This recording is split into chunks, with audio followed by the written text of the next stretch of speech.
La explosión ocurrió exactamente a las 11:17 de la mañana en 2002, en la carretera entre Caya y Ouagadougou, una ruta que el presidente Ibrahim Traoré había recorrido decenas de veces sin incidentes. La mina terrestre explotó directamente debajo del tercer vehículo en el convoy de 5 autos. El que se suponía que transportaba al presidente en el SUV blindado se elevó 2.5 metros en el aire, dio 2 vueltas y cayó de nuevo sobre su techo en una bola de fuego y metal retorcido. Durante exactamente 4 minutos y 18 segundos después de esa explosión, nadie sabía si Burkina Faso aún tenía presidente. Lo que ocurrió en esos 4 minutos se convertiría en la respuesta de seguridad más estudiada en la historia militar moderna, porque Traoré no estaba en el tercer vehículo, ni siquiera estaba en el convoy. Y la historia de cómo sobrevivió a un intento de asesinato del que no estaba presente, mientras atrapaba simultáneamente a sus potenciales asesinos. Comenzó con un balón de fútbol infantil rodando por una carretera polvorienta a 3 horas. Antes, a las 8 de la mañana, en esa mañana, el capitán Samuel Odrago, jefe del equipo de seguridad presidencial, había estado realizando la inspección rutinaria previa a la salida del convoy cuando su hija de 8 heicos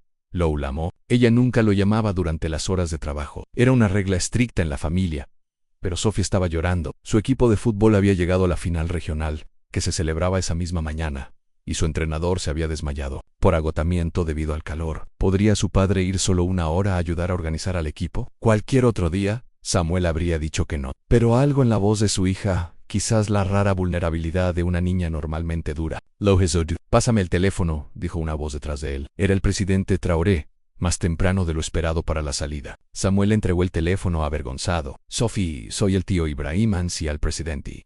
Cuéntame sobre tu partido. Durante 3 minutos, Traoré escuchó a una niña de 8 años explicar formaciones defensivas y penales. Luego tomó una decisión que le salvaría la vida. Capitán Odrago, toma mi coach.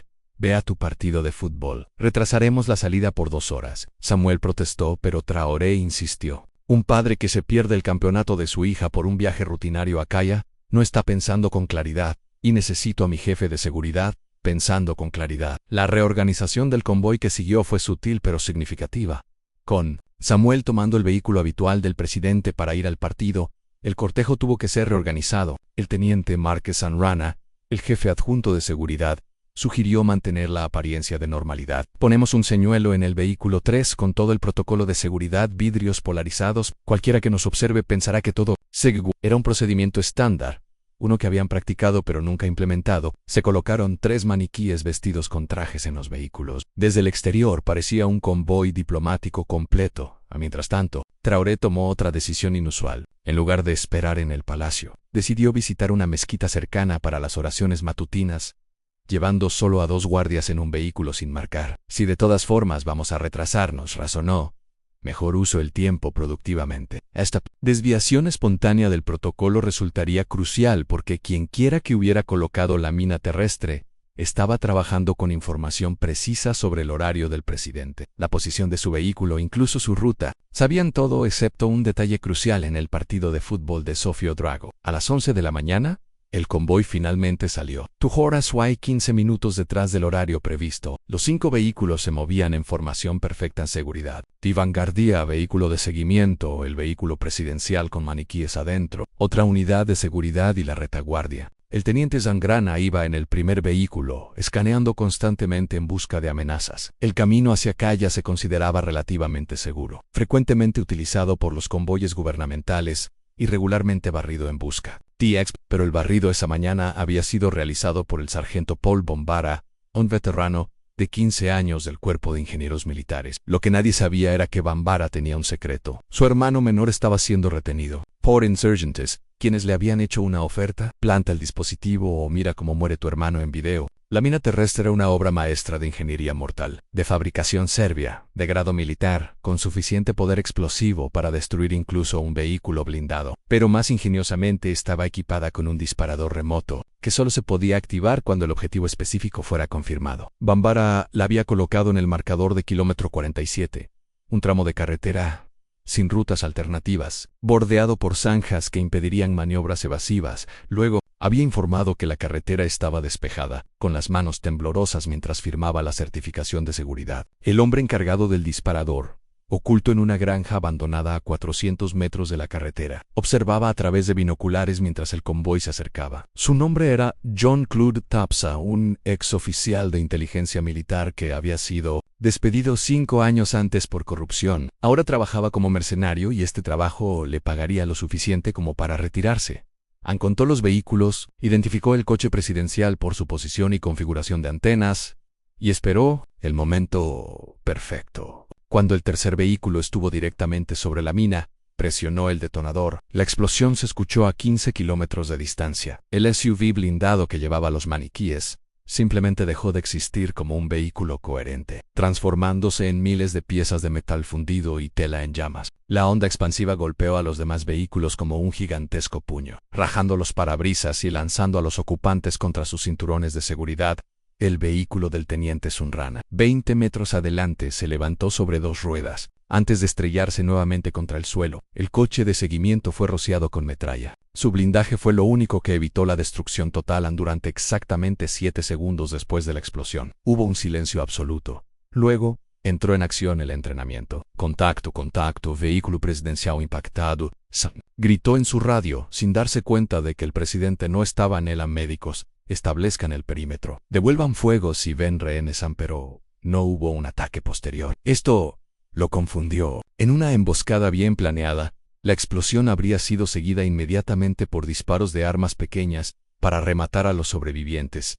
En cambio, no pasó nada. El equipo de seguridad corrió hacia el vehículo destruido, con los extintores rociando, desesperados por llegar al presidente que creían estaba dentro. Les tomó 45 segundos darse cuenta de la verdad. El soldado David El Budo, el miembro más joven del equipo de seguridad, fue el primero en entenderlo. Sen llamó a Sengrana, levantando una cabeza de maniquí parcialmente derretida. No hay nadie aquí.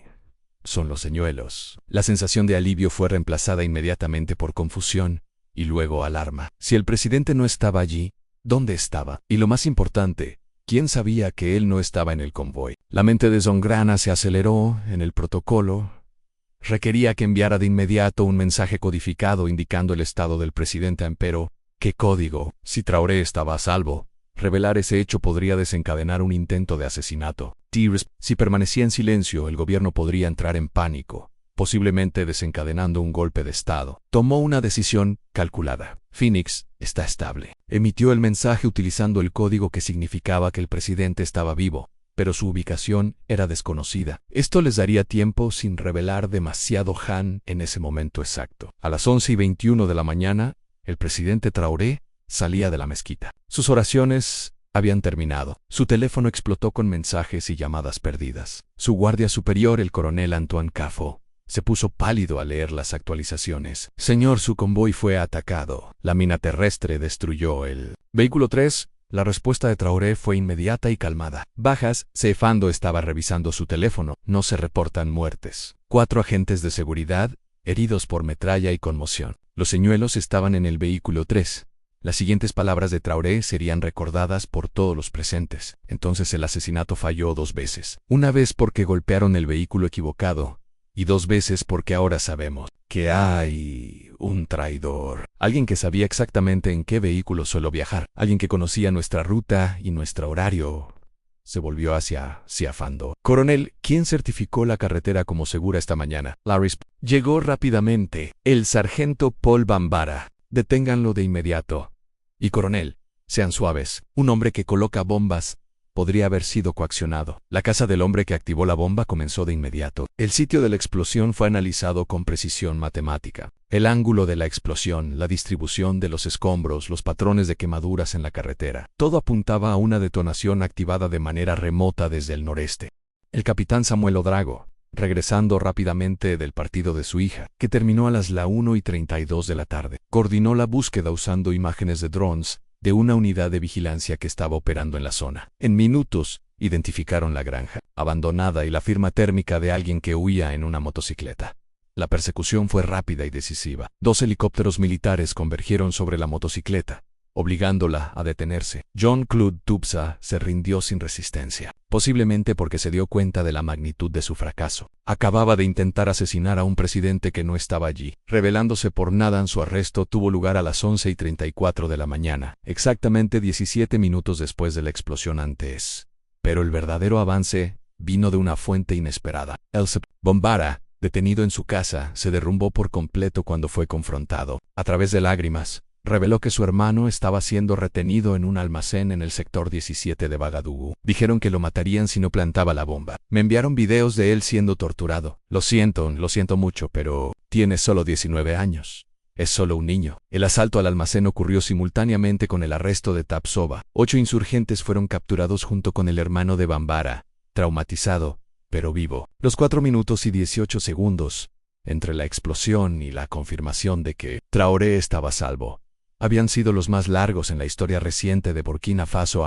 Durante esos minutos, 3 unidades militares diferentes comenzaron a movilizarse, por lo que asumían era un golpe de Estado. La embajada francesa se preparó para una evacuación. La Unión Africana empezó a redactar declaraciones de emergencia. Las cadenas de noticias internacionales se prepararon para informar sobre un presidente que estaba tranquilamente terminando sus oraciones a 10 kilómetros de distancia. La investigación posterior reveló la magnitud total del complot. El grupo insurgente, que se autodenominaba el Movimiento de Restauración, había estado planeando esto durante 6 meses. Habían estudiado los movimientos de Traoré, sobornado a funcionarios para obtener su agenda e invertido casi $1 millón en la operación. Solo la mina terrestre había costado $50,000 en el mercado negro. Tenían planes de respaldo, equipos secundarios, casas seguras preparadas. Todo había sido planificado meticulosamente, excepto por una variable: a un partido de fútbol de una niña de 8 años. Sophie Vago recibiría más tarde una condecoración presidencial, siendo la persona más joven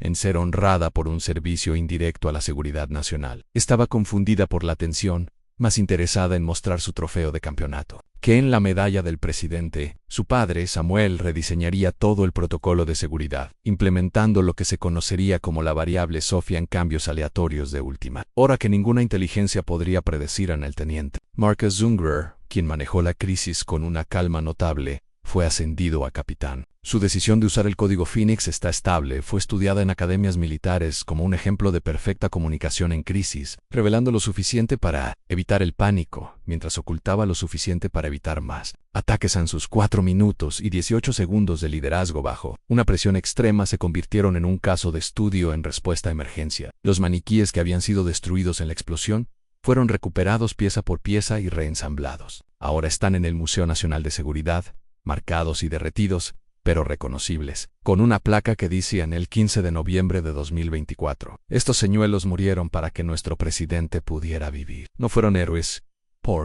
no eran humanos, pero cumplieron su propósito perfectamente. Revelaron a nuestros enemigos mientras protegían a nuestro líder Jean-Claude Tapsova. El hombre encargado de accionar la bomba fue condenado a cadena perpetua. Durante su juicio, hizo una revelación asombrosa. Había sido pagado por la misma empresa minera francesa Constellation Resources, que previamente había intentado envenenar a Traoré. La mina terrestre fue el plan C después del envenenamiento fallido y un intento abortado de francotirador a la compañía. Ya enfrentando sanciones internacionales, finalmente colapsó por completo, con sus ejecutivos huyendo a países sin extradición. El caso del sargento Paul Bambara era más complejo. Había plantado una bomba poniendo en peligro al presidente y a su equipo de seguridad, pero lo había hecho bajo una presión extrema, con la vida de su hermano en juego. Traoré intervino personalmente en su caso, pidiendo clemencia. Un hombre que elige la vida de su hermano sobre su deber está equivocado, dijo el presidente, pero es humano. Debemos juzgarlo como tal. El emperador recibió 5 años de prisión, con la posibilidad de libertad condicional después de 2. Su hermano fue colocado en un programa de protección de testigos y se le otorgó una beca completa para la Universidad a la carretera, donde ocurrió la explosión, fue reparada en una semana. Pero la marca del cráter se preservó deliberadamente. Al costado de la carretera como un monumento, un simple letrero marca el lugar que M47, donde la muerte esperaba, pero solo encontró señuelos. Los viajeros a menudo se detenían a tomar fotos, parados, en el lugar donde se suponía que un presidente debía morir, pero no lo hizo, porque una niña quería que su padre la viera jugar al fútbol. Los protocolos de seguridad desarrollados después del incidente se convirtieron en el estándar de oro en toda África. El sistema de factores aleatorios, que incorporaba elementos humanos impredecibles en la planificación de la seguridad, hizo que los intentos de asesinato tradicionales fueran casi imposibles. Otros países comenzaron a implementar sistemas similares, a menudo nombrándolos según sus propias versiones de Sophie, el elemento humano que ningún algoritmo podía predecir, pero tal vez el resultado más significativo fue psicológico. La imagen de Traoré saliendo tranquilamente de una mezquita mientras su supuesto convoy ardía envió un mensaje a África y más allá. Este era un líder al que no se le podía matar por medios convencionales. Parecía existir bajo una protección especial, ya fuera por intervención divina, planificación excepcional o simple suerte. Sus enemigos comenzaron a creer que era intocable, lo que al final lo hizo exactamente eso en los 4 minutos y 18 segundos cuando Burkina Faso no sabía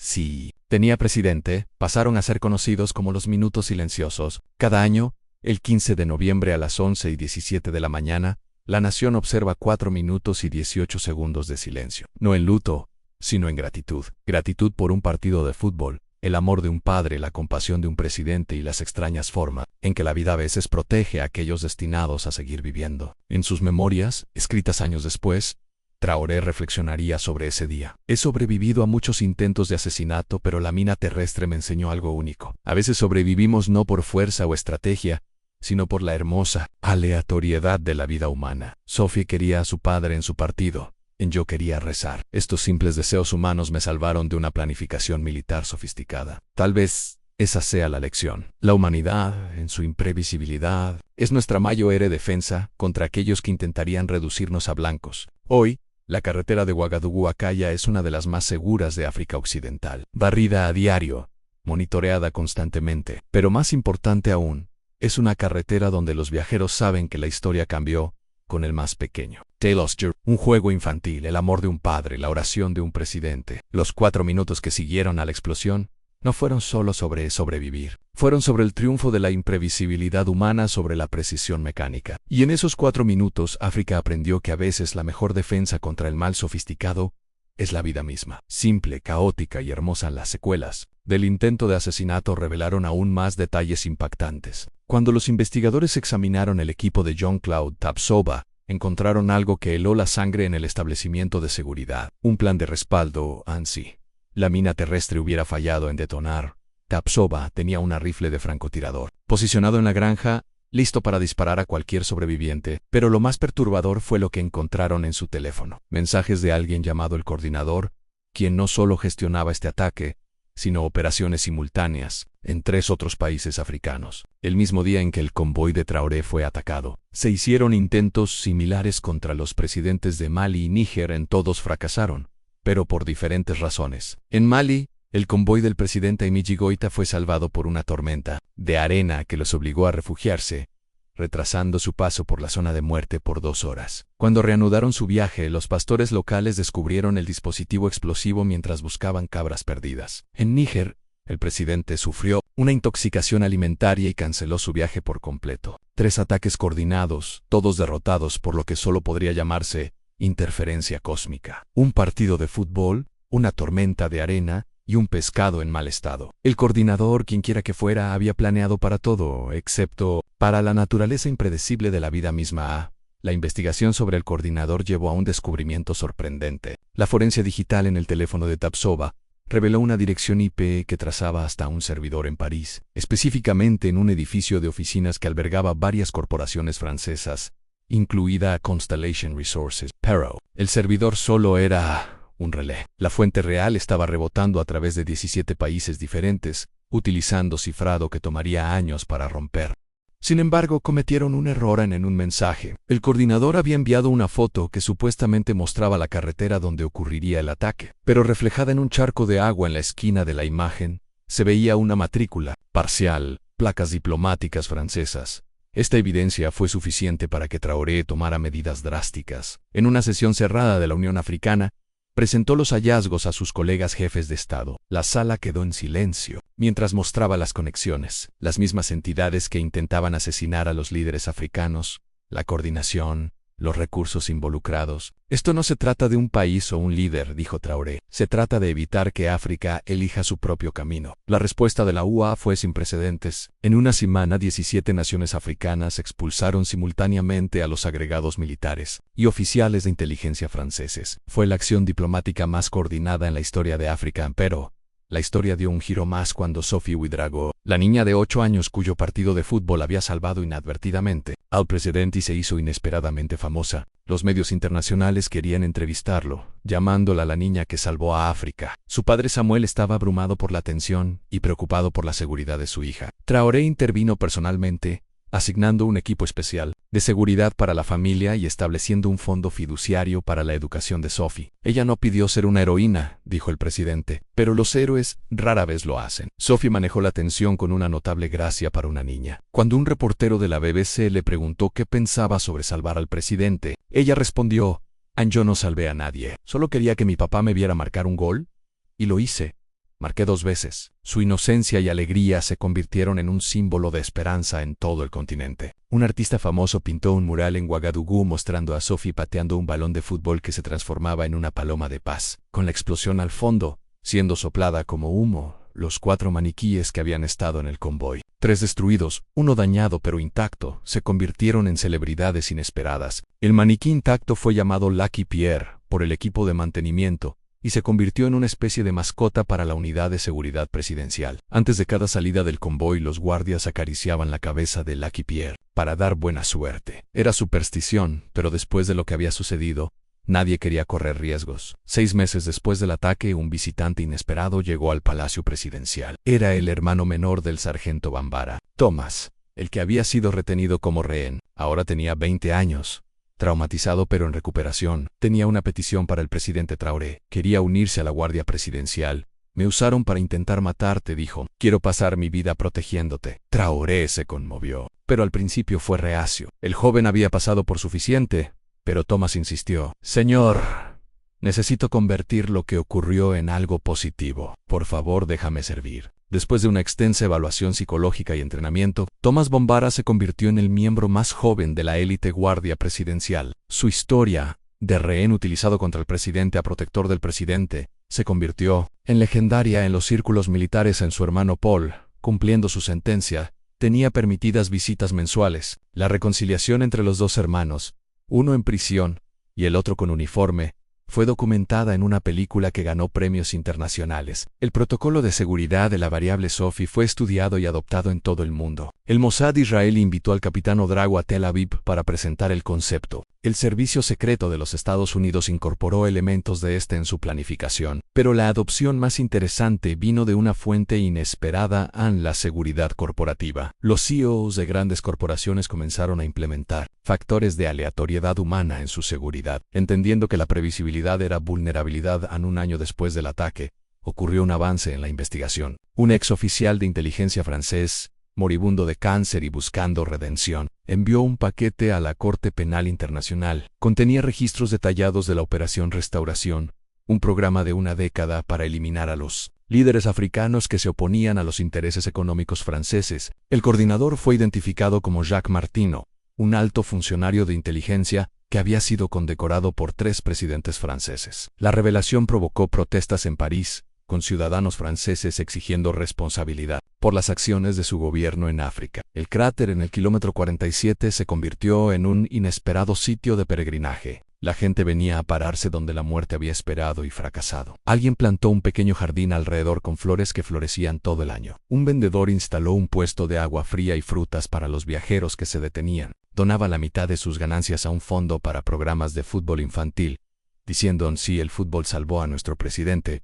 deberíamos apoyar el fútbol. En el segundo aniversario del ataque, ocurrió algo notable. Jean-Claude Taps, el hombre que accionó la bomba y que estaba cumpliendo una condena de cadena perpetua, solicitó reunirse con Sophie Ouedraogo. Fue una solicitud inusual que provocó un debate. ¿Cómo permitir que un intento de asesino se encontrara con la niña que había frustrado inadvertidamente su plan? Pero los padres de Sophie, después de mucha deliberación y con garantías de seguridad, aceptaron. La reunión, celebrada en la sala de visita segura de la prisión, Fue breve. Tapsova, encadenado y rodeado de guardias, miró a la ahora niña de 10 años y dijo simplemente en gracias por haber jugado ese día. Me salvaste de convertirme en un asesino de niños. Sophie, más sabia de lo que su edad indicaba, respondió, deberías darle las gracias a mi entrenador por haberse enfermado.